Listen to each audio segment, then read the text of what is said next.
Man who sat down to stand up. In a small Southern American town in the 1960s, a young black man named Elijah Carter worked quietly as a librarian. He wore old glasses, kept his head down, and rarely spoke more than needed. People often ignored him, except when he shelved books or helped them find something on dusty shelves. But Elijah carried with him something powerful: an education, a quiet courage, and a story from his grandmother, a woman who picked cotton in silence while dreaming of justice. One Thursday afternoon, Elijah entered Jackson's Diner.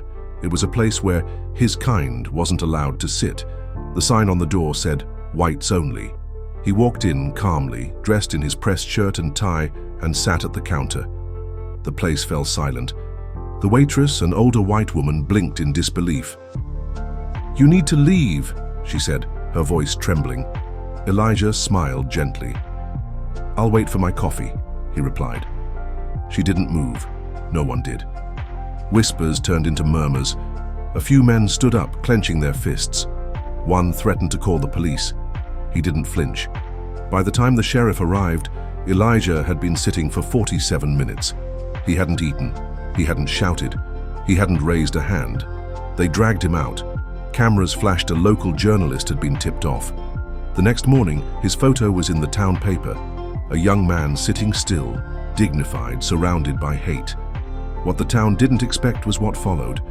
2 more young men came the next day, then 3 young women, then a pastor, then dozens. They all sat, calm, silent, unmovable.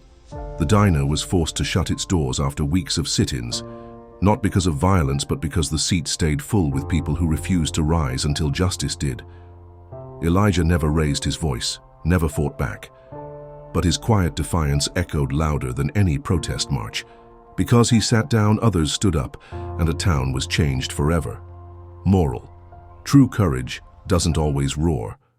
Sometimes it sits silently and still shakes the ground beneath injustice.